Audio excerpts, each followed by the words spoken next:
நம்ம எப்படி நடக்க வேண்டும் என்பதை அல்லாஹ் இந்த குர்ஆன் வழியாக நமக்கு கற்றுத் தருகிறான். ஏகத்துவவாதிகள் என்று சொல்லுகிற எல்லாரையும் சேர்த்து தான் நான் இங்க சொல்றேன். எப்படி வாழணுங்கிறத இந்த குர்ஆன் கற்றுத் தருது. இஸ்லாத்தை நீங்கள் கடைபிடிக்கிறீர்கள் என்றால் அதை வாழ்ந்து காட்டுவதின் வழியாகத்தான் கடைபிடிக்கிறீர்கள்.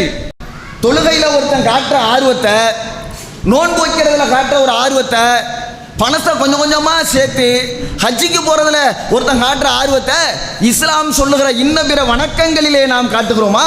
பிறர் நலம் நாடுவது. இஸ்லாம்னா என்னவா? பிறர் நலம் நாடுவது. ராஜேந்திர சர்ச்சாருடைய அறிக்கையை நீங்கள் படித்திருக்கிறீர்களா? சிந்திக்கிற மனநிலை நம்ம இடத்தில் இருக்கிறது. என்ன திட்டம் வைத்திருக்கிறீர்கள் இந்த சமுதாயத்தை பாதுகாப்பதற்கு? 100 முஸ்லிம்களில் 42 முஸ்லிம்கள் ஒரு நாளைக்கு ஒருவேளை உணவு உண்ணக்கூடியவர்களாக இருக்கிறார்களாம். காலையில் சாப்பிட்டீங்கன்னா மதியானம் சாப்பிட முடியாது, நைட்டு சாப்பாடு கிடையாது. அதுக்கு இடையில உங்க பிள்ளைக்கு பசிச்சு அத்தாத்தா சாப்பாடு கொடுத்தான்னு சொல்லி உங்க கன்னத்தை தொட்டு தடவி வருடி கேட்டு அழுதா கூட உங்களால் உணவு அவர்களுக்கு வழங்க முடியாது.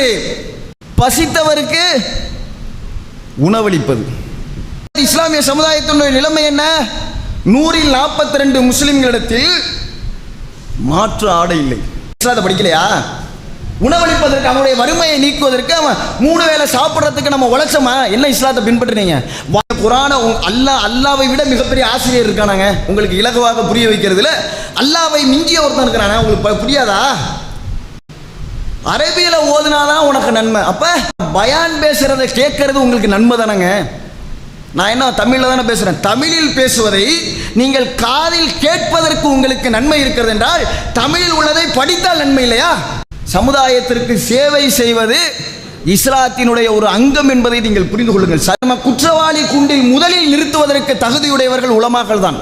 முன்னோர்கள் இஸ்லாத்தை படிக்காம அவங்க முன்னோர்கள் சொன்னதையெல்லாம் இஸ்லாம்னு நம்பிக்கிட்டு நம்மளை தர்காக்கல்ல போய் தாயத்து கட்ட விட்டாங்களோ, தர்காக்கல்ல போய் மொட்டை அடிக்க விட்டாங்களோ, தர்காக்கல்ல போய் வியாழக்கிழமை ராவணு பாத்தியா ஓதிட்டு அங்கே படுத்து கிடந்த பரக்கத்து கிடைக்க நினைச்சாங்களோ, அந்த மாதிரி இஸ்லாமை தெரியாமல் நம்ம அடுத்த தலைமுறையை உருவாக்கிடுவோம். சரியான இஸ்லாத்தை நாம் படித்து உணர வேண்டும், புரிந்து கொள்ள வேண்டும். அடுத்த தலைமுறைக்கான ஆசிரியராக நாம் இருக்கிறோம்.